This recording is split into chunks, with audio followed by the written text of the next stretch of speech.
วิทยาคารตำรวจประชาชนได้จัดกองประชุมมอบความรับผิดชอบสร้างหลักสูตรปริญญาเอกสาขาคุ้มครองหลักเกี่ยวกับความเป็นระเบียบเรียบร้อยปลอดภัยทางสังคม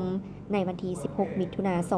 2025เข้าร่วมโดยพลโทกรุงทองพงษ์วิจิตรกรรมการศูนย์กลางภาครองรัฐมนตรีกระทรวงป้องกันความสงบมีห้องหัวหน้ากลุ่มใหญ่คณะอำนวยการกลุ่มวิสาสะเพาะตั้งหน้ากระทรวงศึกษาธิการและกีฬาและคณะรับผิดชอบเข้าร่วมพันเอกบุญเฮียงสอนสมบัติรองหัวหน้าอำนวยการวิทยาคารตำรวจประชาชนได้รายงานเกี่ยวกับความจำเป็นในการสร้างหลักสูตรปริญญาเอกสาขาคุ้มครองรัฐเกี่ยวกับความเป็นระเบียบเรียบร้อยปลอดภัยทางสังคมว่าการพัฒนาทรัพยากรมนุษย์เป็นเวียกงานหนึ่งที่มีความหมายความสำคัญและเป็นเวียกบุริมสิทธิ์ของกระทรวงป้องกันความสงบในการก่อสร้างยกระดับให้นายและพลตำรวจอย่างเป็นระบบครบสุดและต่อเนื่องให้มีความนักแน่นทางด้านการเมือง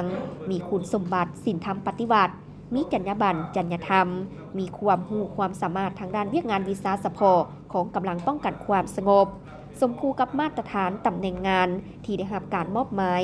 พร้อมทั้งสอดคล้องกับทิศทางแผนการที่ระบุไว้ในมติกองประชุมใหญ่ครั้งที่ 5 ขององค์คณะภาคกระทรวงป้องกันความสงบ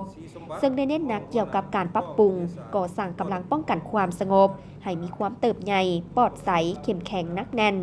และมีแบบแผนทันสมัยผลงานการก่อสร้างกำลังป้องกันความสงบแขนงตำรวจไหลหยาผ่านมาโดยพื้นฐานแมนสามารถตอบสนองได้ตามความอยากต้องการของหน้าที่เวียกงานป้องกันความสงบทางด้านการเมืองและความเป็นระเบียบเรียบร้อยปลอดภัยทางสังคมซึ่งได้กลายเป็นปัจจัยค้ำประกันเงื่อนไขเอื้ออำนวยความสะดวกให้แก่การปฏิบัติแผนพัฒนาเศรษฐกิจสังคมของชาติที่นับขยายตัวจากสภาพการคือดังกล่าวนั้นการก่อสร้างหลักสูตรปริญญาเอกของกำลังป้องกันความสงบจึงมีความจำเป็นและทั้งเป็นความเรียกร้องต้องการอันรีบด่วนต่อกับการสร้างบุคลากรวิชาการและนักค้นคว้าที่มีความรับรู้มีวุฒิมีความสามารถเพื่อตอบสนองหน้าที่การเมืองในการปกปักรักษาประเทศชาติตอบต้านและแก้ไขปัญหาอาชญากรรมที่ละเมิดความสงบและความเป็นระเบียบเรียบร้อยของสังคมได้อย่างทันเวลาและมีประสิทธิผลในระยะผ่านมาการก่อสร้างฐานแถวกำลังป้องกันความสงบส่วนหลายสำเร็จการศึกษาระดับปริญญาเอกมาจากประเทศเพื่อนมิตรยุทธศาสตร์ต้นตอแมนสาธารณรัฐสังคมนิยมเวียดนามกว่าอัตราส่วน 90 ส่วนห้อย